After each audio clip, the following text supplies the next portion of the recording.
have mercy on my soul. Oh, Father, I just pray for forgiveness. Please relieve me from my woes.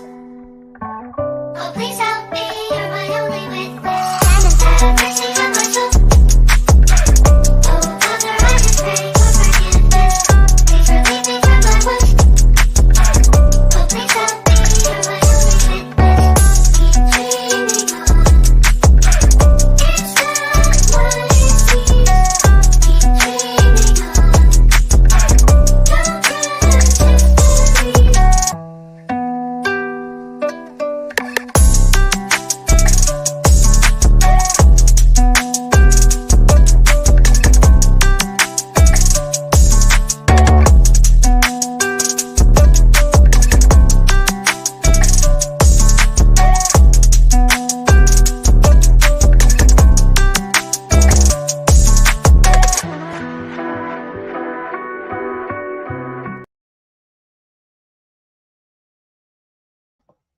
What up, everybody? Hopefully, everybody out there can hear me. You know who it is, man. It's your boy Saul G, the Kung Fu Hebrew. And if you forgot, let my boy remind you who it is. And my man, my brother, Kung Fu Fighting, Kung Fu Hebrew. Ho, ho, ho, ho, ha! Ho, ho, ho, ho, ha! So, man, I'm very excited, man, to bring you another Red Level conversation tonight, man. I've got a very special guest in the building tonight. This is going to be the author, Edward Dodge. He wrote a book, and we're going to talk about that in a second. And I'm going to bring him in there in a second. Like I said, everybody out there, just making sure you like, comment, sharing the show. Everybody out there on Facebook and YouTube watching us, man. We got some things coming up. But without further ado, I don't want to keep him backstage for too long, man. Let me go ahead and bring in my guy here, Mr. Edward Dodge. How you doing, sir? Hey there, Kung Fu. Nice to be with you, and nice to make your acquaintance here. And thanks for the invite. It's great to talk to you. Absolutely, man. I'm You glad and you the can whole show up. audience. Yeah, man. Glad that you can bring some, I don't want to say, some clarity, but we're gonna have a good conversation. But real quickly, I just want the people to know who you are. So if you just give them a little bit about your background before we go ahead and get started, just let them know who you're from, where you're from. I mean, who you are, where you're from, and then we'll go from there. So, hold on. Let me grab my book. Absolutely. Sorry, I should have had this ready. It's all good. So, my name's Edward Dodge. I'm author of the book History of the Goddess from the Ice Age to the Bible. So I got a reflection there. This book, and then you see my tagline, lostgoddess.io. I've got a website, Substack, edwarddodge.substack. So you can find my book online. So my book is it's an exploration of really the character of Asherah in the Old Testament, whom if you're you Bible reader, you'll know her as the Canaanite, this bad Canaanite goddess associated with Baal and associated with the bad behavior of the Canaanites during the First Temple period. That was a real rival to the biblical prophets, the Hebrew prophets, and the Yahweh worshipers. But in the modern day, the archaeologists have dug up all this evidence that associates Yahweh, the God of the Bible, with Asherah as a pair, as a couple, as a consort. And so they're saying that Asherah was once the wife of God. So I heard this a couple of years ago, and I was like, "What? Like WTF? Like, wait, how the heck is that supposed to work? How does God have a wife? This doesn't make any sense at all." But then I was secondly flabbergasted by the fact that the academics didn't really seem to care or find it all that interesting, aside from sort of saying like, "Hey, all you Bible readers, look how wrong you are." Aside from that, then they moved on pretty quickly and don't seem to be all that interested in the whole question of a wife of God and what happened to her. Because I happen to think that that's actually just in and of itself a pretty important theological question. The entire theological, literally, it didn't make any sense at all. Because the mental space didn't fit the idea how God is supposed to be all encompassing of everything. How can God have a wife? So it took me quite a while to make sense of it. Yeah, so that part when you say God have a wife, is there a scripture reference to that? Or because I think I've heard this part before, but for those who have not seen it before, is there a scripture reference when you say he had a wife? Because I've kind of heard some of this before. It's definitely not in scripture. It's from archaeology. It's from all these inscriptions of Yahweh and his Asherah. So Mhm. Asherah, we now know is was the Canaanite. So all right, so back up. Long story short, so Asherah is a Canaanite mother goddess, and so I think I what we got a know picture. now from archaeology, and so 200 years ago there'd been no archaeology. So if you go back to 1820, nobody knew any of this stuff that we're going to be talking about tonight. There'd been Mhm. zero archaeology had been done at all. It's all been done mainly in the last 150 years, and some of the most important stuff is in the last 50 years, or even in the last 10 years. Mhm. So they're discovering new stuff all the time now, and we really, regardless of your spiritual perspective, you got to deal with this stuff because you can't like approach the Bible like we're still living in the year 1800. We just know too much information now that pokes holes in too many different orthodox belief systems, and I'm firmly of the opinion that we are in a great age of transformation. Okay. We have left the Iron Age and we are now entering the space age. And we've gone through the looking glass as a human civilization globally. And we are not living in the Iron Age anymore. And our old Iron Age religions, because all of our religions around the world are all from the same era. They're all from the Axial Age, they call them, like from Mhm. 500 BC, so to speak. Yeah, Um, I was gonna say just real quickly, just so people can get a one more understanding, because like I said, just in case they haven't never seen you work, are you you're not an atheist, right? no, I'm not an atheist. Was raised in the church. So my whole background is that, so I grew up going to a Presbyterian church. I grew up in Washington, D.C. Okay. I do this stuff on the side. I've got a tech career. I work in renewable energy. I'm mainly an environmentalist. That's actually what got me into all this mother goddess stuff. Because I tie this into the modern day.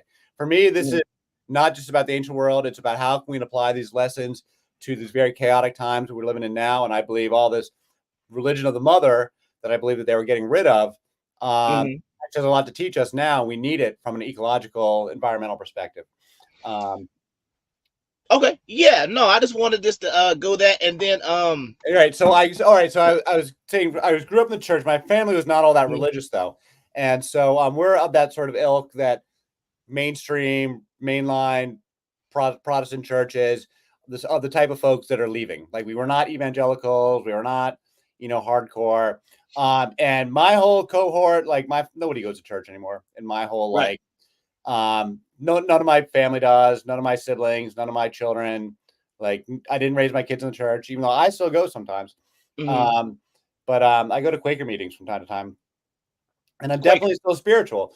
But then I Mhm. ended up going to a Catholic high school just by chance and because it was a good school. So I was still going to church though on Sunday.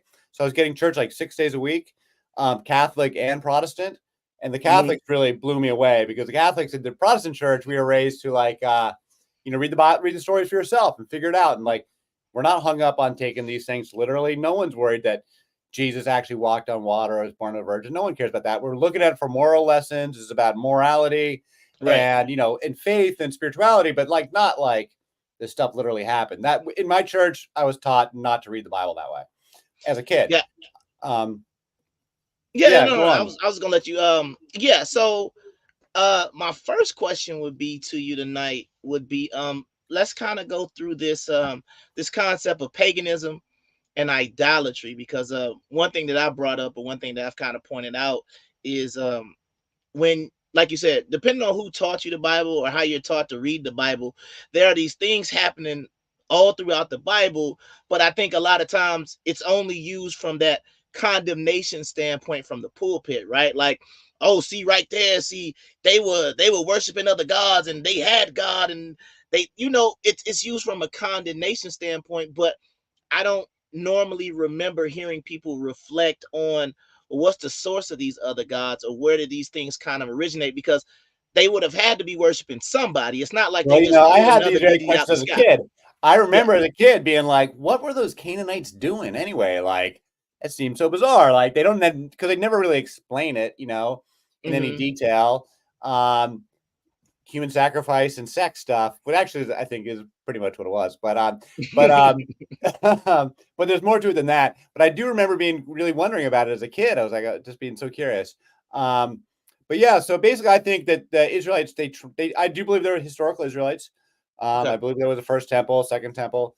I believe Hmm. there was an Exodus as a Yep. non-supernatural slave escape, and that we can Hmm. put it on the historical timeline. If you're familiar with the Merneptah stele, which is 1209 BC, which is the first mention of Israel. Gotcha. I think that is the Exodus. I think that's the Exodus from the Pharaoh's side of the story. He's saying, Mhm. we wiped out those pesky Israelites. You'll never hear from them again. Meanwhile, the Song of the Sea, which is one of the oldest passages of the Bible, dates that exact same time period. It's the oldest passage about the Exodus. And it says, we barely escaped by the grace of God. Thank Yahweh. We fled into the desert, and the chariots were bearing down on us, but then they didn't get us, so we escaped, and thank Yahweh. Like, Have I you think it's two sides of the same story. And yeah, it's quick 1209 question. BC. Oh, my bad. Hey, quick question. Have you read the any of the or heard about the Amarna letters? Oh, sure. Yeah. So like that was one of the things that I was constantly, because I would honestly put the Exodus a little bit before the 1209, but I still think we're in the same time period. You understand what I'm saying? Well, the Because thing like, is, it dates but the reason why I picked the 1209, and that is not scholarly consensus. I think I'm the only one that I know of that actually makes this claim. So I'll stand alone on this. So I'm sure other people have.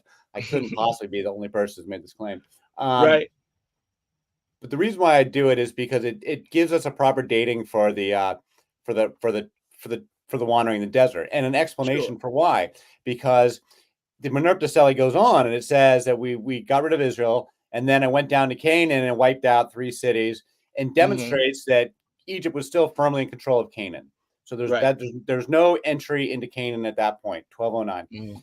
But in 1177, which is 32 years later, we get this second big war. This is the Bronze Age collapse, and all things are going to hell in the Mediterranean. And so you Right. get this second big war with the Sea Peoples in 1177, and Mhm. that's the moment when the Philistines, the Edomites, the Moabites, because the Sea Peoples settle in the Gaza Strip, what is today the Gaza Strip, become Right. the Philistines. That's 1177. We know it on the date. We know it because it was this big war. And then they showed up and settled on the Gaza Strip. Same with the kingdom of Edom, same with the kingdom of Moab, and that's also when the Israelites come in. You can pick those two events, and that's 32 years, and that's pretty darn close for storytelling's sake to 40 years of wandering in the desert, and it gives us a perfect historical context for it. And then you get in, and it's still this illiterate, chaotic time period where writing's broken down for the next couple hundred years, the Greek Dark Ages, and so that's when that's when the whole time period of the Judges, the conquest, and the United Kingdom all falls in that 300-year time period of the Bronze Age collapse. And so it's an illiterate time period. We got no writing from that time period. Got you. Just real quickly, and I don't know if you, I mean, which pharaoh would you accredit the Exodus to? Menurta. Minerva. Okay, got you. Yeah, because I Yeah, which think is like, again, most people date it to, I think it's Ramses the for third or second, 14. it's I right think before. I don't want to say the consensus is, but some people do it because like what they try to do is they well, I mean, even what I try to do, I'll just be personal. I connect it to like the end of the Hyksos. So when we get to the I believe the second Yeah, intermediate, my right? dating works for that. Right. So when I think the Hyksos was like from roughly, they kind of start getting kicked out towards the end of the 1600s, moving down to the 1500s. So I believe you had almost the Yeah, like first. around 1600, give or take. Yep. And then you got And 400 years of Egyptian dominance to 1200. right. That's exactly my dating. And then like you said, you have 400 years of dominance. And then I think around in Egypt, they go into the third intermediate period because now they're no longer native Egyptians. Now I believe that's when the Libyans come into control. And then I think another 150 years after that, that's when the a Kushite dynasty comes in. And then I think that's where you get another deity. But I ain't So trying to go too far. which dynasty does Menurta belong to? Is he I'm Libyan or is not. he Egyptian? He would have been a native Egyptian. I do it kind of through the that it basically works so that when you get to 1050, that is when you have the United Kingdom of Israel. So that's when Israel would with Saul, that's when you would have had a united Israel, because during that time period in between 1400 and basically the unification, that would be biblically the time of the judges. So that's the reason why when I saw that Myrna Patella Stele, which we're gonna get to in a second, just the name Israel, because I believe on that stele it's YSR, correct? Is what it says. I believe. I think that's what it I says. know. Like, I just go with the academic consensus that accepts it as Israel, but I'm Yeah. not one to debate that, like the actual like spelling and all that. Right. Yeah. So because I know that's the thing that we do in modern times, even like when we talk about the Bible, because we're about to get in some of these deities and things like that. Because El is very important. The angels are called Elohim and things like that. And I think sometimes we just like, oh, that's just Hebrew, and it just fits, or it just makes sense. But I want you to kind of walk through, or if you want to go back to Abraham first, coming from Mesopotamia, who he might have been dealing with over in that area. Well, my book is going to go from like basically, because I'm working on a follow up to this book, to History Yep. of the Goddess. So I'll be working on that this year, and I do take it back. I basically my thing is that there's a transition from tribal matriarchal family structures and tribal matriarchal societies that were the default for humanity. We've got 250,000 years of human history. And Right. most of that time, in 50,000 years since we started doing art and culture and like ritual burials and in cave paintings and Venus figurines, that stuff goes back 50,000 years into, deep into the Ice Age. And then the Neolithic is 10,000 years ago, after the end of the Ice Age. For most of that history, there's no kingship. It's mostly tribal, indigenous people living, the way indigenous people live around different parts of the world. And most of that time, it's tribal family structures, and most of those are matriarchal family structures. That means you're building your families around the women. You're not tracking paternity, and the women have a certain amount of independence. It's not to say women dominant. It's not women dominance. It's women's independence. This is the default social structure of humanity. Patriarchy that we have today, that follows kingship, and kingship only comes in the Bronze Age. And the Bronze Age begins around 4,000 BC, so 6,000 years ago, which just so happens to be the biblical date of creation. I don't think it's coincidence. In fact, I think that's exactly what they're talking about.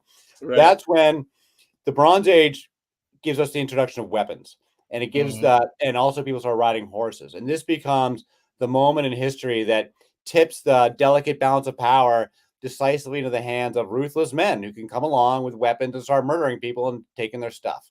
And this gives us the rise of kingship and armies and slavery and walled cities and ongoing warfare, which simply didn't exist. It's not to say people are peaceful. I'm not claiming it's utopia or anything like that. I'm just saying people are people, and there's no evidence of like slavery and, organized warfare prior to the Bronze Age. But with the Bronze Age, we do get it. And so then kingship. So what you have is that people in Mesopotamia, where the early inhabitants had started developing the very large cities. So the first city of the ancient world, the first greatest city is Uruk, which is where Inanna comes from. And that's where I kind of start the story. It's the first great city of the ancient world, the first city to have like a population of like 50,000 people or 80,000 people. Egypt people ain't like that, but go ahead. Well, Egypt is totally parallel. It's totally parallel. Well, but they're always going to say they're first. They don't give Sumer any credit. They're not going to talk about Uruk. Well, they're not going to talk about any of that. But yeah, go ahead. Well and good. Abraham comes from Mesopotamia, so like that's what we're talking about. So, and these goddesses that we're talking about. So that there's an Indo-European pantheon, and then there's an Egyptian pantheon. Egypt is doing its own thing. Like, don't get me wrong. Like, Egypt is totally parallel. They got their own thing going on, and also in the Indus River Valley, they got their own thing going on in India. But Egypt is old. People came up through Ethiopia. People came up along the Nile River. They've been there all along. So Egypt can always lay claim to like antiquity on the oldest roots of everybody, except for Ethiopia, I guess. But like Ethiopia and Egypt, they got the hold firmly on the roots of all antiquity. Make no mistake. But the story we're talking is the first kings in Sumer is 3100 BC and then 2800 in Egypt. And so that's when we get permanent dynastic kingship. But those cities had already been there. The city of Uruk had already been there for like 2,000 years. People living with indigenous democracy and no kingship. This is something, we think democracy comes from like the Greeks or from Enlightenment thinkers and white Europeans. It's totally bullshit. Native Americans taught us democracy. And then we recognized that the Greeks had a form of it. But we learned it during the Enlightenment. White folks learned it from Native Americans, and then we just didn't give them any credit. But we know that. We stole the ideas from the Native Americans who were totally right there all along. And I've learned a ton about how these matriarchal social structures worked from Native Americans. Because like that was actually one of my major lessons where I learned about this stuff, how to like make sense of it. So, and in fact, about indigenous democracy and stuff, I'm learning from them. So these people have been living there for a long time. These new warrior kings set up shop as like an emergent ruling warrior class that imposes themselves as a new ruling class on top of these indigenous people. who'd been there all along, and they self-identify as farmers and shepherds. So the farmers are the people living in the cities. They're worshiping the goddesses. They've got these matriarchal family structures that involve, a very sort of free sexual lives, because you're not constraining the women's sexualities. Because when you Right. have paternity, then you have to control the women's sexuality. Otherwise, you don't know who the baby daddy is.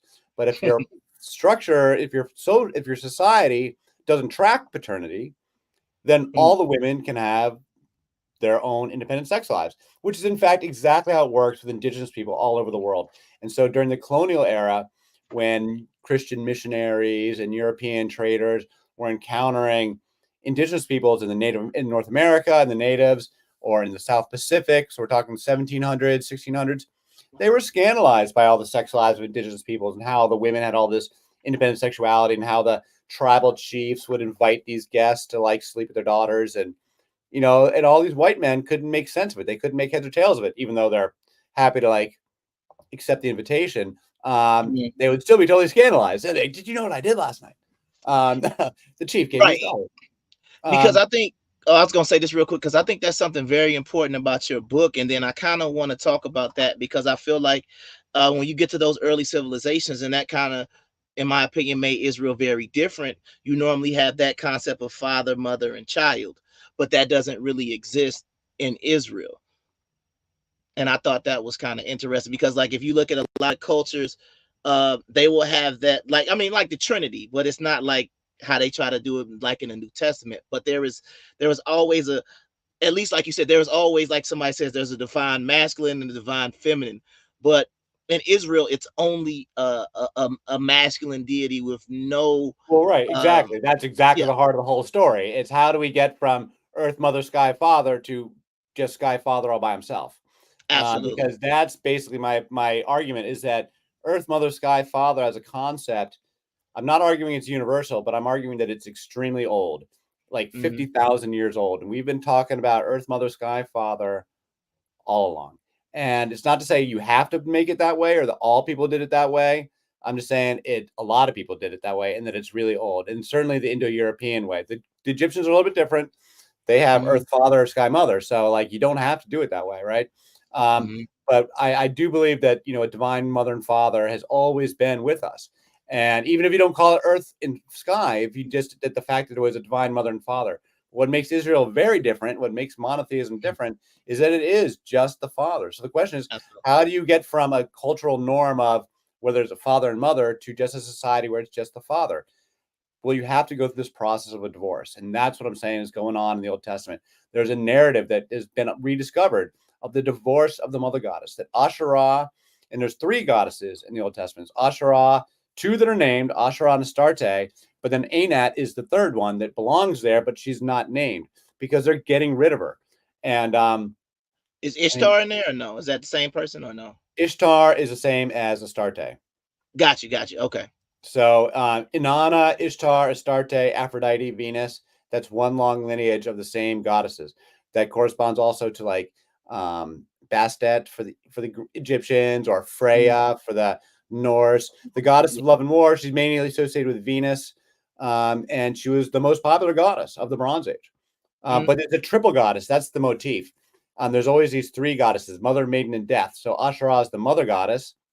Astarte is the maiden, and then Anat is the death goddess, like Kali. And you see this same trinity of goddesses all over the place. You see it in Kali is Mhm. death with Parvati and Durga, who are in modern day Hinduism. Right. Yeah, I was just going to say, yeah, because that was the one thing that I kind of want to talk about. Kind of once this the concept of God in Israel becomes kind of sort of like you say monotheistic, because like you talked about before, these goddesses that you're speaking of, they don't necessarily fit into that nice bubble of how we would want to, in quotation marks, see women. Like you talk about Kali, how she's got a necklace full of skulls and she was a warrior. You have all these warrior goddesses and things like that, to just, like I said, go to an all-encompassing male. You're hitting Could the you nail speak on the to head us a little bit again. about Asherah and Ishtar? What type of goddesses were these? Like, were they nice, submissive goddesses who were under the boot of a They were male god, dominant. or how did That is that the work? whole point. They are not submissive goddesses. The goddesses, the difference between goddesses of the Bronze Age and goddesses of the Iron Age is the goddesses of the Bronze Age are not submissive. This is why we have the whole story about Lilith. Adam has a first wife named Lilith before Eve, who was not submissive, so they had to get rid of her and replace her with Eve, the nice submissive Eve. Well, that's exactly tracks with what I'm talking about. Mhm. For thousands and thousands of years, these goddesses are not submissive. Asherah is not submissive to El. Ishtar is certainly not submissive. Ishtar's husband, she's not so she's the queen of heaven, but she's not married to the king of the gods. The king of the god for Ishtar was Marduk in Babylon. Right. Yeah. Um, Yep. They're not married. Ishtar is married to Tammuz. And Ishtar is most definitely the dominant figure in the marriage between Ishtar and Tammuz. She is the boss for sure. Mhm. And so all these goddesses, they're dominant. And so Anat, are you familiar with the Ugaritic text? Do you know the Baal cycle and that whole story? I've read a little bit. I ain't gonna make it seem like I'm no expert on it, but when I kept hearing people talk about Ugaritic tech, I was like, okay, let me go see what it's about, because that's what a lot of people like to try to connect some of these dots. Right. So my argument is that we're told that in church we're raised that first temple and second temple, it's basically the same. They were Jews, they're monotheists. And that's I remember this question as a kid in Sunday school. Not much difference between first and second temple. My argument is that couldn't be further from the truth, that they are radically different. That if we had a time travel machine, we could go back in time to the second temple and we'd say, yeah, they're Jews. They're different, but they got rabbis, they've got the Torah, they're doing the same basic stuff. And like we recognize it as Judaism. They call themselves Jews. If you went back to King Solomon's temple, which I believe is a real temple, stood for 400 and some years, was destroyed by the Babylonians. That temple, if we went back to that temple, we wouldn't recognize a lick of it. There would be a menorah, and that would be about it, because it would be a totally polytheistic temple. Yahweh would be one God in a pantheon of gods. It's a temple to Yahweh, the Jerusalem temple, but he's a one God in a pantheon of gods, like Apollo or Poseidon. He's just one God in the pantheon, and the pantheon is the Canaanite pantheon. The Israelites are Canaanites. They're a subset of Canaanites. They're revolutionaries, is what they are, and or they become revolutionaries, and so they're worshiping they're worshiping Yahweh is a new God, is a young God. The existing pantheon, El and Yahweh are two separate gods. The God of the Bible, let's understand that first, are two separate gods. They get smushed together. So that's why we have two names of God, Elohim and Yahweh, because originally they were completely two separate gods. The name Elohim derives from El, and you have all these titles, El Shaddai, El Elyon, and these other various titles for El. That's because El is his own God. He's very well recognized. 200 years ago, nobody knew this, but now everybody recognizes that El is the Canaanite high father, creator of the universe, the husband and the sky father, earth mother relationship. Asherah is the earth mother. They call her Lady of the Sea, but for our purposes, she's earth mother. And she's the mother goddess. And so she's the Israelite mother goddess. Israelites had a mother goddess. So when they say, they had to get rid of Asherah, they're getting rid of, it's a story of a matricide or throwing over the own traditions that they were raised with of their mothers and grandmothers. I mean, it's a pretty significant cultural event that the academics are totally like blowing right past it as if like Asherah is no big deal. I think getting rid of Asherah is like a really big deal. And this is the divorce. Like they have to divorce her to get rid of her. But it's also a star saying Anat because it's a triple goddess. Now in the Bible, it keeps talking about these poles and these mounds. Like it talks about these. Yes. I don't know. Asherah shows up 40 times. The word Asherah shows up 40 times. Most of those times it's as an Asherah pole, which is like a totem pole. It's a carved wooden pole, just like Native Americans have as a totem pole, or that European pagans have as a maypole. A carved wooden pole or just a plain wooden pole has been a symbol of Earth Mother worship since like Ice Age, like literally forever. People have been doing this for tens of thousands of years. Native Americans brought it with these traditions with them to North America, and and that's what they're doing. They're chopping down these Asherah poles, but we know it's not, and they're associated with sacred groves and trees and all this. Absolutely. Yeah, I just want to say something. I heard something. There's two other things I'm going to come back to in a second. But the first thing I wanted to address, you said Yahweh was late. Could you kind of give us a date and explain to us what you mean by that? Go ahead. So I don't know the Yahweh is not a major god in the Bronze Age. Like nowhere in the second millennium BC is Yahweh a significant, important god. He may well exist. I'm not putting an origin date on when he was originated as a tribal god, but he's a minor tribal god. And Absolutely. the whole Canaanite, there's a Kenite hypothesis that he comes from Midian, which is fine. Like I'm down with all that. And Mhm. Shasu, and that's not really something I focus on, but Mhm. I have no problem with it. Yeah, I would just But that say he but that he go ahead. emerges but he becomes in prominence in the Bronze Age collapse, and he's parallel with Zeus. Zeus is Mhm. also not a Bronze Age god. He's an Iron Age god. Yahweh and Zeus are these new religions that start in the Mhm. Iron Age, and they're strictly first millennium BC. And when you say so what time this I guess you said first millennium BC, right? That's about the Yeah, time so frame you're after talking. 1200. Right. And see, like, and this goes back to like when I try to put everything together, because I'll be honest with you, if it was something else, because I'm gonna address what you said But about it's the still Canaanites. polytheistic all the way until 500 BC. Right, but the thing about it is when you say like Yahweh was late, in my opinion, based on the biblical story, it would only make sense because the reason why we know about other gods is because you have an entire group or nation of people normally worshiping. It's kind of hard. You wouldn't have found like Marduk and some of those like you talk about the Ugaritic text, and when you start going into Sumer and you start looking at those deities that existed, the Epic of Gilgamesh, that's because you're talking about thousands of people who potentially would have been worse, and we can see the same thing in Egypt, right? But based on the biblical narrative, I think it's almost impossible to try to prove what one family was worshiping thousands of years ago, if that makes sense.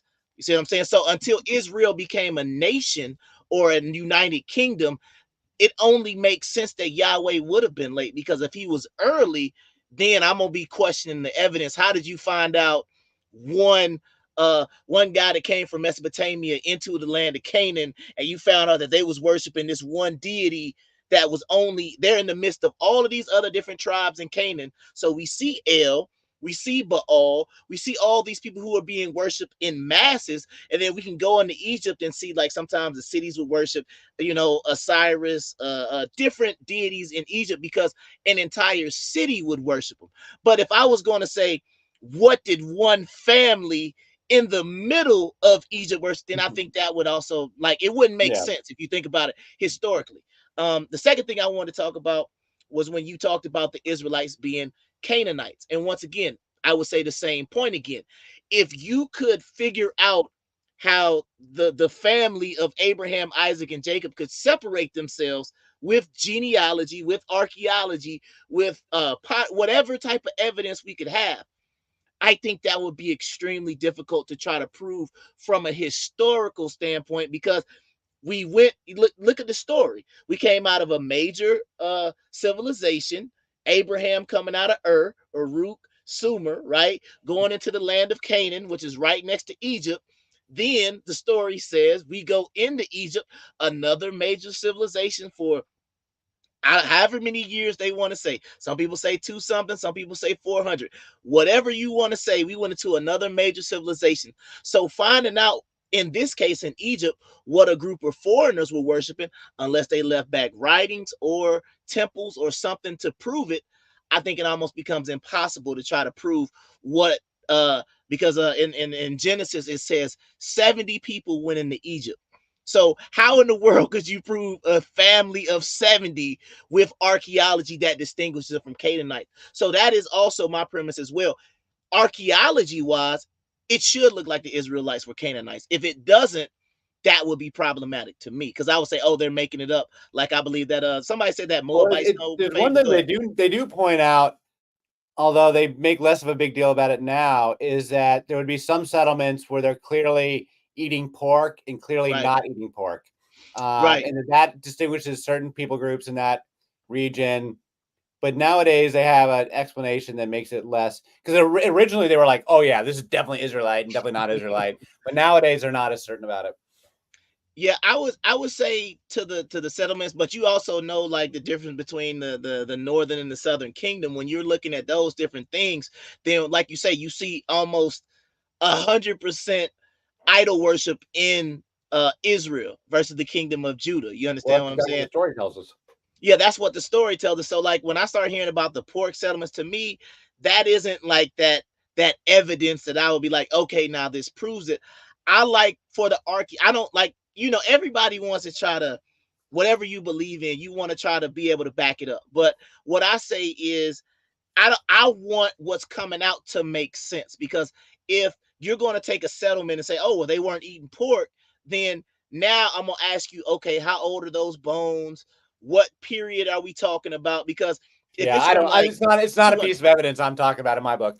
yeah, What I'm going to do in my book, and what I'm doing with mine, is I'm yeah, taking like sort of twin timelines, the historical archaeological timeline of like hard facts, and mhm, then taking all the stories and placing them on that timeline and superimposing them on top of each other.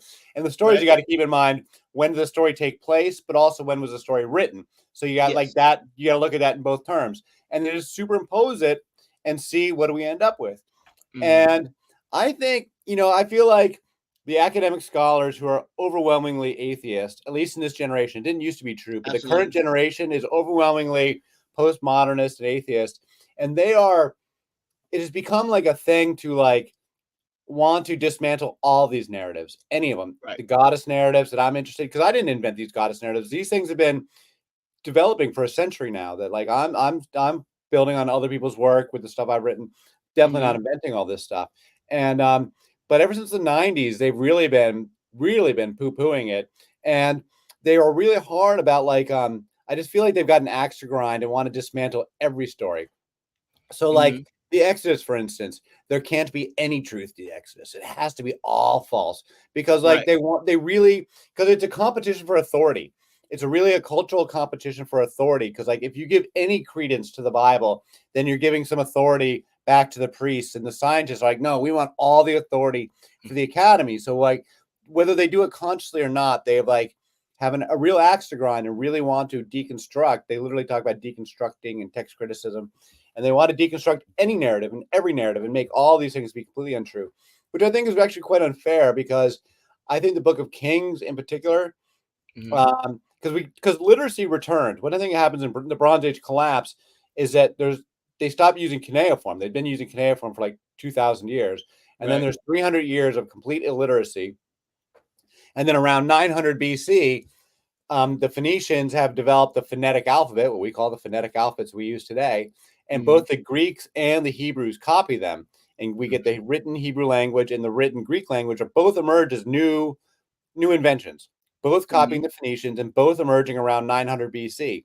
And then we get literacy comes back, and that's when that's after the crack up of the United Kingdoms. That's after King Solomon. King Solomon dies in like 922, and so yeah, it's just like a generation later or a century later. And so they could have been writing during King Solomon's time. We just don't have any evidence of it. I'm not saying they mhm, weren't writing, but it would have been brand new. They would have been like inventing the Hebrew language. And they don't talk about that. But we know that in terms of like finding monuments and things, that all stuff comes back 900, 850 BC. And so it's like from that time period forward, we get coins. We know who the real kings are. We've got written mhm, evidence from Assyria. All the cultures get their literacy back. And so from mhm, that time period going forward, we have really good evidence for what was going on. right, And the Book of Kings in particular is tracking with that whole time period, all the way to the destruction of the temple in mhm, 586, yeah, and then to Ezra in 458. We have tons of evidence for everything that was going on in this time period, and loads of corroboration for the biblical story, loads of it, like yeah, exact stories where they're finding monuments that describe this exact event. We just see yeah, that the Bible is written as total propaganda. So you've got mhm, to take it in that vein, that these are real people talking about real places and events and things that happened. The mhm, prophets a little more squirrely, but at least yeah, as far as like the kings and the wars and the armies and all that stuff, it's all real. But it's yeah, total like propaganda, like hardcore, like communist pop Politburo, North right, Korea, like it's spun like 1,000 times over. Our right, side is right. amazing and the other side is horrible, and it's all written in So that vein. But it is real people, places, and events. yeah, I would tend to agree with you um on, like I said, some of the points that you make, because I do believe it's anytime we're dealing with writing, I think at a certain point the writing doesn't become honest. You understand what I'm saying? It's Because never honest. they It's they have never to honest, man. right Ever. they have to appeal to the people. You understand what I'm saying? So it's like as they're going through and these different things are happening, right? Then you got to make everything kind of fit. So I 100% agree that like that is what's going on, because when you start talking, because the other thing I always tell about when people start talking about the writers of the Bible, because I'm not, once again, I'm not one of these purists. I don't really, I use the term the Bible because everybody knows what it is I'm talking about when I say the Bible, but I'm not a big fan that the Bible is a compilation book. Like they took all the books and they just smashed them together. So now it's like you just want to smash everything together instead of us actually dissecting every book for its own merit. Like you said, I could go to Chronicles and say, okay, well, let me see if this king matches up here. Let me see if this battle, And then or the let me Book of see if there's another Chronicles, culture that corroborates it. Yeah. Book Chronicles, for example, is written 200 years later, and it's clearly like, revisionist history. So I Yeah. don't use the Book of Chronicles at all I just use the Book of Kings, because the Book of Right. Right. Yeah. Chronicles is clearly like revisionist. Yeah, and that's what I'm saying. Like there are certain books where, like I said, when you go back and when you can kind of take every book on its merit, the same like you said, it's like let's say you write 10 books from this point on in the rest of your life, right? And then somebody said, "Oh, you know what? I'm gonna take all of Edward Dodge's books and I'm gonna combine them all in one." Then I think that that's doing every single book that you did a disservice, because you didn't write it like that, and the books weren't written like that. So that is one way that I kind of, when we, like I said, we use it. I use the term the Bible just because everybody will know what I'm talking about. But what I like to do is go back and analyze every single book on its own merit. And then that way I can try to gain better understanding, because when you try to combine everything, then that's when the people are going to come, oh, this don't match this and that don't match this, or it says 200 here and it's 400 over.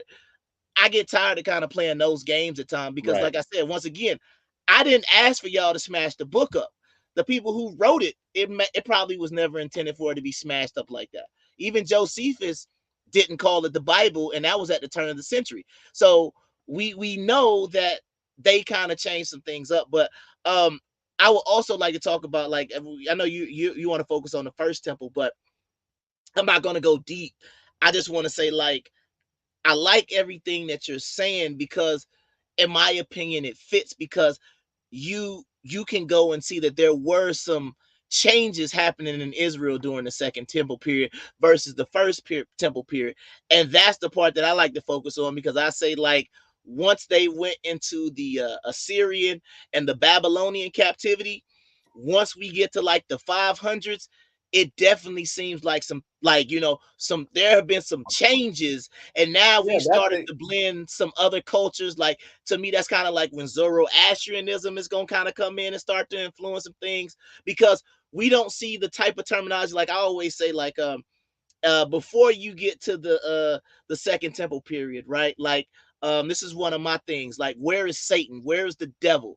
Where some people like say, oh, he's a snake in the Garden of Eden. I'm like, nah, that's not how it's written. We were told it was the devil, but if his punishment was he got to go upon the ground on his belly and things like that, then it seems like they're literally talking about a snake. So once you get to that second temple, that's where we have this kind of like external diabolical force kind of coming in. And then, like you said, things start to kind of change around Israel, going into like the Romans taking over and some other things going on. Yeah, and then Christians read the Old Testament in a completely different way than Jews read the Old Testament. Absolutely. I mean, they don't call it the Old Testament, right? So, I mean, I remember being taught to read the Old Testament that you're always like looking for prophecies of Jesus, really. It's always about like looking for structural support for the New Testament. And Yes. like, and it's a very like single-minded way to read the text. And it's always like, I didn't read the Bible for a long time. Then I came back to it fresh, with like a fresh approach, and also with fresh tools, like the digital tools online that allow you to like do word searches in the Absolutely. Hebrew when you're not a Hebrew scholar is like amazing. Yeah. So like just doing word searches to like trying to figure out these stories. Like what's going on with Asherah? I do a word search for every reference to Asherah, right? Mhm. And then like follow all these breadcrumbs. But reading it now with fresh archaeology and all this material, like I think it's given me a lot more new respect for it as a work of literature. I don't think of it as like any kind of authoritative truth. It's certainly a Right. sacred text. It deserves all the respect due of all the classic ancient sacred texts, and I would never, Mhm. blaspheme it or knock it or anything like that. Right. But just as a piece of literature, it's a really, I think what they did in the what I presume is the work of Ezra in the 5th century Okay. in Babylon that brought the book back to Jerusalem for the beginning of the Second Temple. Mhm. Whoever did that final bit of work to stitch it all together, it's an incredible achievement. They really took all these disparate stories and stitched them all together into a single cohesive, at least the Torah, into the Mhm. single cohesive narrative. And then, but the whole narrative goes all the way through. And because they're clearly stitching multiple stories together, like they got multiple flood stories, 40 days of rain or 150 days of rain. There's all these Mhm. doublets and triplets, if you're familiar with it, that are like Right, right, same right. Yeah. stories being told multiple times and contradicting details because they're literally like, this tribe has this text, this other tribe has this text. We need them all to come together. So we're going to make all the stories fit. And Yeah. somebody sat down and did that work. And it's an amazing piece of work. You got to Yeah. give those guys some credit. And that's my whole thing, because like what I always tell people is we don't know we'll never know what the original was. We'll never know how it was all put together. We'll never know how they compared it. But like one of the things that I like to point out is like and we're not going to go deep into the New Testament and things like that, but the like language changes. You understand what I'm saying? Like there's definitely a shift in tone once you get to the New Testament. If you look at the Old Testament, it's prophecies, it's stories, it's people, it's battles, it's all these different things. And once you get to the New Testament past the Gospels, it's basically just this is what you're going. This like almost like just rules. These rules is what you need to follow, and this is what's going to happen, type of thing. But that was just one thing that I had kind of noticed, because it really seemed like it takes a different tone in the New Testament. But that was always another thing. Like, for example, if you go into the book of Isaiah, where Isaiah is prophesying about these things that are going to happen, he never says things like that you hear a lot in the New Testament, like, I'm telling you the truth. This is proof, is what I'll say. You never really hear like this confirmation of what they're trying to prophesy, as if they have to actually write it in the text, like, I'm not lying, I'm telling the truth. But that's all over the New Testament. Like, this is proof of what I say. Like, or it's even like when they talk about Jesus, right? They'll say he, like, let's say if there was a prophecy that, he will he will feed 5,000 people with bread and fish, right? This confirms the prophecy of Isaiah. And I'm like, you didn't have to write that. You see what I'm saying? But it's like all throughout the New Testament, I'm not gonna bang on the New Testament here, but like that is one of the things that I kept like, why do they keep telling us like we're the audience? It's almost like you're watching a movie and somebody breaks the third wall and like actually admits that they're in the movie. So it's like, why do y'all keep telling us like, oh, this confirms the prophecy that Isaiah said? We don't need it. Like if it was that obvious, it's not like you know, when the flood story happened, right? Noah says, when the rain came down, this confirms that God told me to build the boat. So this is why I would say you don't get that in the old. You see what I'm saying? Like, have you see where I'm going? Yeah. What's your take on the resurrection? You're a believer, right? So I have a debate about the resurrection. So what's your You got a debate coming up about the resurrection. yeah, I got a position. Um. I'll tell you my position, but tell me your position first. Okay. Yeah. So I will put it to you like this. And this is just okay. I'll just give you my commentary in 30 seconds or less on Jesus Christ. I believe in the historical Jesus Christ, the one that they say lived, but I don't believe that the story that we get in the Gospels matches up to who he really was.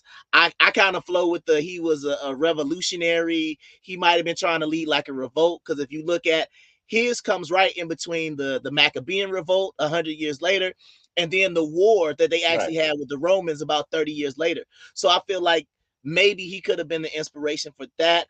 As far as the resurrection go, since I don't want to have to explain the zombies and the graves opening up and all the other stuff, I always say resurrected Jesus is different than living Jesus, and even living Jesus contradicts himself at times. So I would say, as far as the resurrection go, I would just say, I don't want to say no comment, but I would just say Jesus Jesus in the book of Matthew changes from when he was living, like, oh, I'm only here for Israel. I don't think that I was sent to the lost sheep, obey the law and all these things. And then when he comes back resurrected, he's like, go ye therefore and teach all nations. It's like, wait a minute, he had to die to figure that out. And I know like a lot of people would do that, but I would say resurrected Jesus is different. As far as believing in the resurrection, I would say at this point, no. I don't believe in the resurrection. I believe Jesus, like he died like a Nat Turner. You understand what I'm saying? Like he died, like they caught him. He was trying to create a revolt and they killed him. That's what I believe. I don't believe in like a rapture anymore. I'm not going to say like the afterlife or anything like that right now, but I'm just saying like based on what I'm getting out the New Testament, all I say is the New Testament, and I'm mad because the New Testament writers, they did not do as good a job as the Old Testament writers in making sure this story adds up, because it it's not. I mean, like I said, the whole New Testament to me after the Gospels is just Acts will give you a story. I don't read Paul's letters at all. Yeah. I don't listen. I don't deal with Paul because I'm just saying it's just a letter to the church. This is what you're supposed to do. This is what you're not supposed to do. But as far as the resurrection goes, I know you say you got a debate. I'm gonna tell you about the debate I got coming up too. But yeah, the resurrection, based on that Matthew, when you start reading what happened after the resurrection, it's too many holes in it. And even the Gospels, they don't match up with who carried the cross. They don't match up on the day. I mean, it's a lot there. It's a lot of faith and belief, and it's no knock to the Christians. But if you read all four Gospels, they don't match. So, No, they what don't is at all. your take? So all right. Well, two comments. One is, yeah, I've kind of recently learned some stuff that's really brought me to this opinion about, you were mentioning the Roman-Jewish War. I think we don't talk about the Roman-Jewish War, the context of the Roman-Jewish War nearly enough with the foundations of Christianity, because I agree with you. I think that the historical Jesus, I think there was a historical Jesus. I think he was an anti-Roman rebel. I think the Jews were a big problem for the Roman Empire. Like, this was not some backwater. Yeah. Jerusalem might be a backwater, but it was, the Roman Empire is like a bathtub around the entire Mediterranean. And so the Jews are right in the middle of it. And they're having this big rebellion, and they are a problem for the Roman Empire. And yes, I think Jesus and his followers are anti-Roman rebels. Yeah. And they all get killed basically in that context. But the Gospels, and so what happens with Paul is a pro-Roman Jew. He is a Roman citizen and a friend of the Herodian family. He's a pro-Roman Jew. His entire job out of the gate, and he might even be put up to it, is to like convert this very real Jesus movement into a non-political, non-revolutionary, spiritual Jesus that's friendly to Rome and not a threat. Also, the Romans were very keen to they're very ecumenical. They're very open-minded on religion. They imported every religion of every region they conquered. So they imported the Greek religion. They imported the Cybele mother goddess from Turkey, from Anatolia, and they imported the Egyptian religion. Isis was very, very popular across the Egyptian Empire or across the Roman Empire. So they were very open-minded, and they wanted a Romanized Judaism, and the Jews wouldn't let them. This was part of the conflict. The Jews would not cooperate on any of the religious stuff because they didn't want to have to do anything with the Roman gods, and they didn't want to have a Romanized form of Judaism. Well, what do you think Christianity is? That's exactly what Christianity is. They have this big, nasty, divisive war, which the Jews lose, and Jerusalem is completely sacked and destroyed. It's very divisive within the Roman Empire because Emperor Nero dies, and it goes through the year of 4 emperors. He doesn't leave an heir. So it's the year of 4 emperors where all these claimants are competing for the throne. And the guy who ends up as the emperor is the very same guy who sacked Jerusalem, Vespasian, the general Vespasian, and his son, General Titus, who becomes the next emperor. And it's when those guys are ruling that all the Gospels get written. And then when you read the Gospels, this is what I'd never noticed before, is that they're clearly pro-Roman documents and anti-Jewish documents. The whole thing is like, Pontius Pilate's a great guy. He didn't really want to kill Jesus. The Jews wanted to kill Jesus. It's the Jews' fault. Pontius Pilate, he's all right. Jesus says, give unto Caesar is what's unto Caesar. Slaves, obey your masters, pay your taxes, turn the other cheek. There's nothing revolutionary in the Gospels one bit. Jesus Jesus is Yeah. not going to be executed for preaching these messages. Like, there's Yeah. nothing to get him executed about with any of that stuff.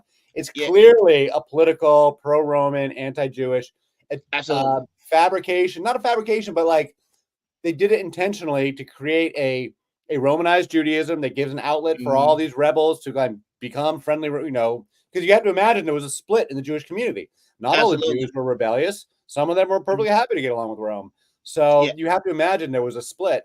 So Christianity serves this purpose. Right. I would say like, yeah, because I feel like in the book of Romans, I had asked somebody this question and I got a really, really weird answer. But I was like, in the book of Romans, it talks about basically being submissive to the government, basically saying that there is no government in place that God did not institute. So it's like, if this was being written during the time of Roman rule, are they saying we're supposed? And somebody tried to explain and said, no, they're talking about somebody in Israel who's. Oh, I was like, okay, that's ridiculous. But I want to Like, that read is a verse. not the message that gets you executed. Absolutely, I want to read a verse to you, and this is the reason why I say, like, to me, and I've never heard this verse read in church, but I want to read Matthew 10:33 through 35, right? And this is where it kind of fits, where I feel like sometimes they tried to mix in that revolutionary Jesus with the kissing baby politician Jesus that they wanted to make him into. But Matthew 10, verse 33 and 35 says, but whosoever shall deny me before men, him will I also deny before my Father which is in heaven. Think not that I am come to send peace on earth. I came not to send peace, but a sword. For I am come to set a man at variance against his father, and the daughter against her mother, and the daughter-in-law against her mother-in-law. What part of that scripture sounds like the nice guy who was going around and healing people and doing all those other things?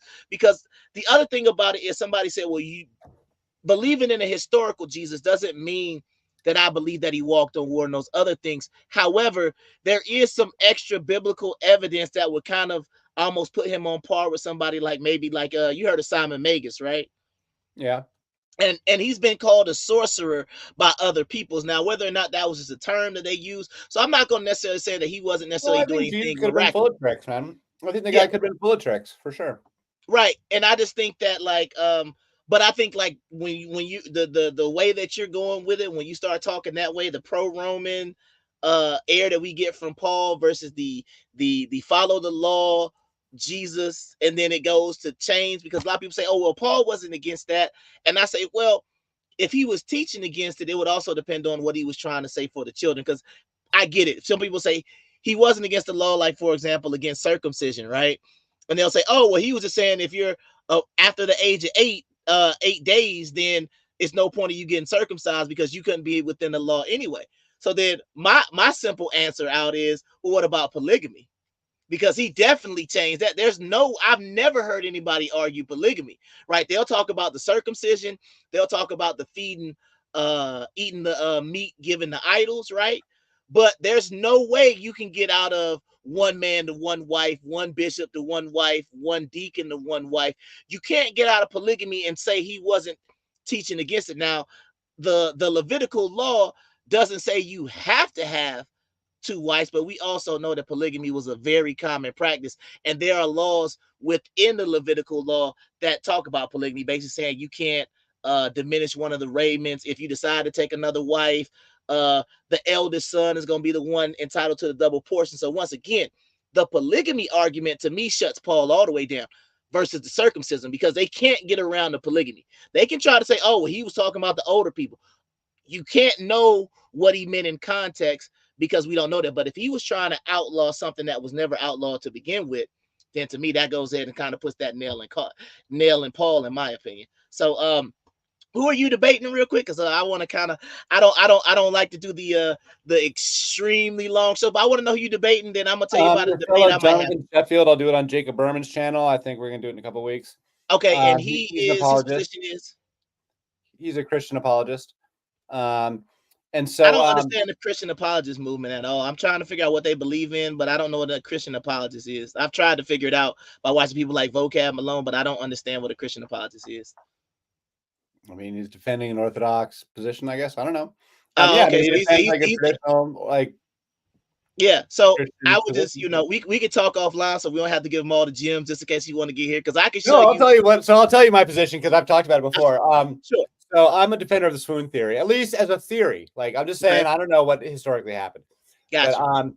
the Muslims, it's worth noting, who also believe Jesus is a prophet, just like Yep. Muhammad. Hmm. They believe, now they don't state explicitly what happened to him in the Quran, but they say that Christians were fooled, and they basically believe that either he survived on the cross or there was a Correct. substitute on the cross. Yes. I'm going to argue that it's perfectly plausible, and there are very specific details in the Gospels to say that he was that they faked his death and they brought him down off the cross early. And the Yep. heart of the story is that first of all, the disciples are not there. They're not with Jesus. He's with the women. It's the women Hmm. that are tending to with him throughout the entire experience, from the crucifixion all the way through Yep. the Depends on which the gospel, but finding go of the ahead. tomb. So my argument is that the women aren't merely witnesses to the resurrection; they're actually fully responsible for it. That they, in fact, did it. That they fooled the Romans into thinking he was dead. They brought him down off the cross early because he's only on the cross for a short time, and Hmm. then they carefully tended to his wounds, laid him in a tomb, and then he simply survived. And so that Hmm. it is perfectly reasonable to think that a guy could have survived long enough to be seen alive, but then the Bible says he died, that he ascended to heaven 30 days later. So I said, yeah, exactly. And then, he succumbed to his very serious wounds and Yep. didn't last for long, but that he survived, but that he died afterwards. So how And would the you key of it address? is, I'll just finish Okay. one thing, is Sure. the wine vinegar that they serve Okay. him, this wine vinegar on the cross, Okay. that everyone's like, why would you give a dying man vinegar? Like, what good is that? But if it's a euphemism for a mystery potion served by the women, then you can Hmm. totally make the argument that they're in fact giving him a drug and knocking him out, and making him look unconscious. And then I can make the science-based argument for what drugs it is. I've got a whole Hmm. argument for that. And that it's actually totally plausible that you could fake a guy's death. And do you have a defense for him being stabbed with a spear? Yeah, just that, like, these are survivable injuries, and that, like, he doesn't survive forever. He still dies. Like, he's still Got you. like Okay. I got you. I got you. he still Okay. dies 30 days later. Don't get me wrong. He lives long enough to be seen, long enough for Hmm. stories to spread, but he does still very much die. I mean, the Bible says he ascended to heaven 30 days later, so it's good enough for me. He doesn't. He Right. doesn't. He doesn't have to live longer than a month for my story to make sense. Got you. Yeah. Because like I said, I like trying to look at these things from a different things. 'Cause I feel like in church, we're more taught this type of philosophy. Don't ask. I said, don't ask. I said, don't ask. No questions. Because it's like if you start to ask questions, then people want to question your faith. Are you not spiritual enough? All these other different things. I'm just saying, no, some of these things need to be questioned, because the other thing was we were given this book, we were handed these things. Well, But that yeah, was real quick. exactly my experience in Catholic high school. So when I went from Presbyterian Sunday school to Catholic high school, and we're taking these theology classes, and it's all like, we thought about it already. We already figured it out. Read Mhm, this, repeat after me, and just like serve it back exactly the way I told you. They don't absolutely. they don't want you thinking about it at all. And Yeah, I was like knocked out of my chair completely. I was like, what? No wonder we yeah, had a reformation. These people are nuts. And so no doubt. that like really blew me away. Was it the whole idea, like, don't think about it. We already figured it out for you. Cool. Yeah, like I said, I'll just talk about this debate I'm supposed to be having coming up. It's not official yet, but I challenged her on and it's a her. Her name is I believe she goes by the name of Sister Neftali. We're supposed to be debating are the Canaanites the Jews in Israel right now? So she's taking a weird position. Like a Black And Hebrew Israelite position that the Jews are. no. That No. goes against the Black Hebrew Israelite position, Oh, because okay. All right. the Black Hebrew Israelite, like, I mean, boy, the biblical position is most people believe that Canaanites descend from Ham, so that would make them African. Her position is that she believes they're white, and that is who the Jewish people descend from now. And I'm like, I don't know how she's gonna try to connect those Oh, dots, so the but she's Jewish claiming are white people? it. Well, she's saying the Canaanites are the Jews. That's what she's saying. She's not saying the Canaanites. Like, okay, so let's just go ahead and get this out here, right? When I say Jews, I'm referring to white people. Okay. Yeah. If I talk about Israelites, I'm more than likely talking about black people. But when I use the term Jews or Jewish, I'm talking about white people. So what Right. she's saying is the Canaanites are the Jews or the Jewish people that occupy Israel, Ashkenazi Jews, people like that. That is her position. My position are if they're the descendants of Ham, that would make them African. And she's also going to try to say that um, the Canaanites stole the land from Israelites first. And see, I'm one of these very specific people, right? Like, if you call somebody a Roman, you can't have Romans before you have Romulus and Remus, even though I know they don't exist, right? But if you're telling me there were Romans before the story of Romulus and Remus, I'm Right. going to look at you crazy. So if we know Israel went into the land of Canaan, how are you going to say they were already Israelites there? Like, I don't know how she's going to do it, but I'm trying to get out there, man, to get my feet wet in a little debate league. But yeah, that's this is gonna be easy work, man. With all due respect, because I know a lot of Hebrew Israelites, they won't debate women because of the whole thing in the New Testament about women aren't supposed to be teaching silent and all that other stuff. That's another reason why I only really deal with the Old Testament a lot, because I like the position of women better in the Old Testament. Like we get Mary Magdalene, we get Elizabeth, and then there's no other women pretty much. There's a couple. It might be a couple other that I'm missing. Well, I think you see the women being shut down in both the Old Testament and in the New Testament. Absolutely. Yeah. Go ahead. When I say shut down, I'm talking about, but at least we know who they are. You understand what I'm saying? Right. Like there are none. I mean, like at least I'll say in the Old Testament, at least Deborah got to judge Israel for a little bit. At least Sarah told Abraham, hey, you got to get rid of that Egyptian woman. Send her and Ishmael out to the desert. Like it wasn't just like, nah, woman, I'm gonna do what I want to do. And we go, it wasn't to me. No, Yeah, actually, that's an important part of my whole argument is that so Abraham and Sarah, that on the roughly on the timeline is more or less around the time of Hammurabi in King of Babylon, so like 1800 BC ish.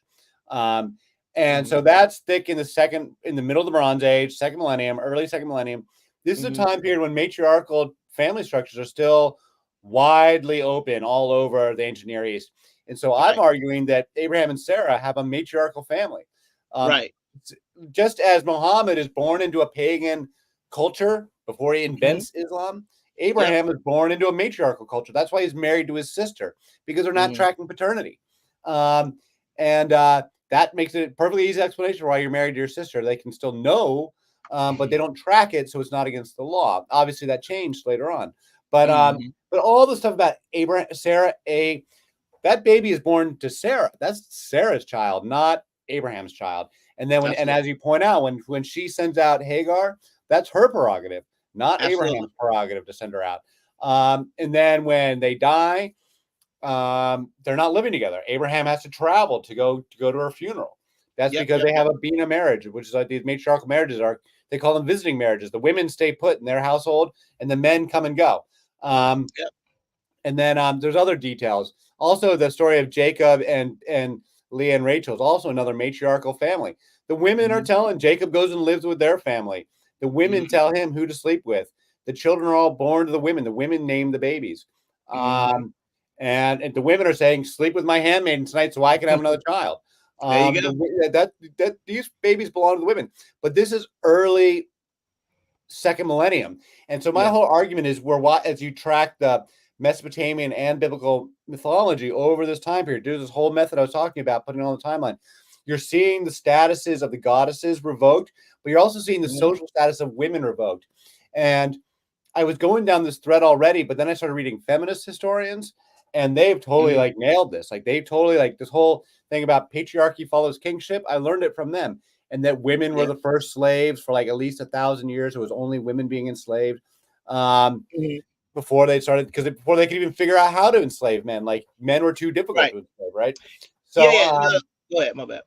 So it's a long transition, and it's taking place across the entire Near East. The women are losing status across the entire region as patriarchy takes over, and these matriarchal women are being thrown out, until eventually it just becomes legal to kidnap women and make them your brides under just Right. and like that's Levitical law. It's legal to run out there, like grab some girl and just force her to be your bride. And Yeah, I'm not gonna let you. Yeah, I thought you was gonna go down that Sonetta rabbit hole he likes to bring up all the time about the grab the women if you like her in war times. He loves that one, man. That's his favorite one he does, man. well, that was the law. And so, if you're a matriarchal family, how long are you going to last if a matriarchal culture is going to last when men are just simply allowed to like kidnap the women off the street? Eventually, you're going to capitulate and just like pledge your loyalty to some lord that's at least of your choosing, that at least might be decent and not just some marauder who's like coming across the hills and just like kidnapping you, Gotcha. So eventually the women capitulate. But that's this long transition we're seeing. And in the Bible story, I'm saying patriarchal follows kingship. It's the same thing with the Israelites. It's when they go from having the 12 tribes, they were still matriarchal. Deborah is a matriarchal leader of one of these 12 tribes. But then once they have kingship, that's when that's when they start revolting against Asherah in the 9th century. In the 8th or 9th and 10th centuries, that's when they start revolting against Asherah. And it takes them 500 years to get rid of the goddesses all the way through. They're fighting about it the whole time. And they're fighting about women's social status. They're fighting about women's sexual behavior. They're fighting about women having any authority at all. And they don't like these goddesses that are not submissive. And so they got to get rid of them. And they take their names away in the Bible. There's an elaborate exercise in taking their names away. And this is what we'll be talking about in my book. The opening line of Genesis is the waters. That is a Mesopotamian name for the mother goddess. They take her name away. They identify that she's there. God creates the heaven and the earth. He doesn't create the waters there in the opening line of Genesis. The waters were already there because the waters are the mother, but they've taken her name away. Right. Yeah, that was just like this is one thing that I was just pointing out just real quick. Like in the New Testament, like when you start talking about like the miracles, it said there was a woman that did this and he did this. There was a woman with a daughter, but we don't get like the names anymore. It's just they are just generic women. I'm just saying, even in the Old Testament, at least Rahab, she was a prostitute, but we still knew her name and things like that. We still knew about Delilah. You understand what I'm saying? We still knew later on about Jezebel. So we still had women interactions, by name, not just woman, female, whatever the case may be. And we'll also Jesus, the women were closer to him than his disciples. They were the ones who were close. If you read the Gnostic text, it's very clear that Mary Magdalene is his favorite, and she's the one closest, and she's the one again responsible for the resurrection, not just a witness, responsible for the resurrection. You gotta let me know what's the date of that debate, and then I'm gonna go ahead and kind of wrap it. But it's gonna be the 26th, I think, but it's unofficial. 26th of January. Yeah, Friday night. Cool, man. I would just like to say, man, once again, I appreciate you spending this last hour and some change with me. I really enjoyed the conversation. You have some other very interesting theories about some things that were going in the Bible, like sex, drugs, and rock and roll, except for no rock and roll, marijuana. But there is music and dance and tons of cannabis. So A lot of that's cannabis. how I got into the story. If you want to talk about the weed stuff, we can talk about that or another time. Or I was just gonna say I definitely want to bring you back so you can talk about that, because I mean, you might convert some people if they realize, oh, they were smoking weed back in there. Because I do think it's kind of, I'm not gonna say it's funny to me now when you brought up that story, and God always used to appear as a cloud of smoke, and I'm sitting there thinking like, man, if this dude is right, that would be crazy if that cloud around the Ark of the Covenant was like mirror. You know what I mean? Like, it would be crazy. It definitely was. They have archaeological evidence. At the Telerod Temple, they found it, and it gets thrown out along with the Mother Goddess because it's sacred in these goddess traditions. So that's why it's in the first temple and not in the second temple, and why they changed the name in the Septuagint, which is why we don't see it. There's 5 references to canna or cannibalism in the Old Testament. The most important one is Exodus 30:23, where it's an ingredient in Moses' holy anointing oil. This is important. An ingredient in Moses' holy anointing oil is damn important. But the name is changed to calamus, which is a different plant. What was that? Give me that Bible verse again. What was that? Exodus 30:23. Exodus 30:23. Hold on. I'm sorry. We're about to wrap it up. I know we don't went a little long tonight. All right. We'll just. So there's 5 references. That's the most important one. It's Psalm 4:14. It's a reference in. It's listed among aromatic herbs and drug plants in the Song of Solomon, and then 3 times among the prophets. Once as a trade good from Lebanon, from Tyre, and twice as a burnt offering in the temple. Okay, I see it. It says, yeah, take thou unto thee principal spices of pure myrrh, 500 shekels, of sweet cinnamon, half so much, even 250 shekels, and of sweet calamus, 250 shekels, and of Sweet cassia, calamus. 500 shekels Mistranslation. after the shekel of the sanctuary, and of oil olive as hin. Wow, number one, did not know that anointing oil recipe was in there, but now I'm interested. But we might need to, yeah, we might need to do another show, I man, got where a you whole can get into presentation on that. That's like, for the I, record, that's like 8 pounds of weed into 6 gallons of olive oil, and it is super potent. And they pour it all over themselves, and it's highly intoxicating, and it definitely gets you talking to God. awesome, man. Well, like I said, man, I really enjoyed the conversation, man. I hope you enjoyed it over here, man. Kung Fu. Last thing I want Peace you to do and is blessings, and thanks to you yeah, and I your just want you to audience, and I really show your appreciate it. book one more time for the end, real quick. I just Oh want you yeah, to just promote your book real quick. yeah. History of the Goddess. It's on Amazon, and I'm working on a follow-up, and be called Mother of God, and we're making the case that they get rid of the Mother Goddess in the Bible.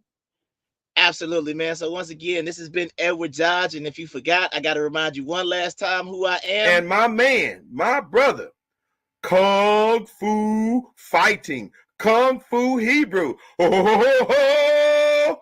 Ha! Ho, ho, ho, ho, ho. Ha! So yeah, you probably gonna meet that guy one day. His name is Black Jesus Medicine, man. That dude's funny. But once again, appreciate you coming by. Until next time, man. You be safe out there, and I will definitely make sure I'm in the building for that debate. Thanks, Kung Fu. Peace and blessings to All you right, and man. See you and y'all your later. audience. All right. Yep. Appreciate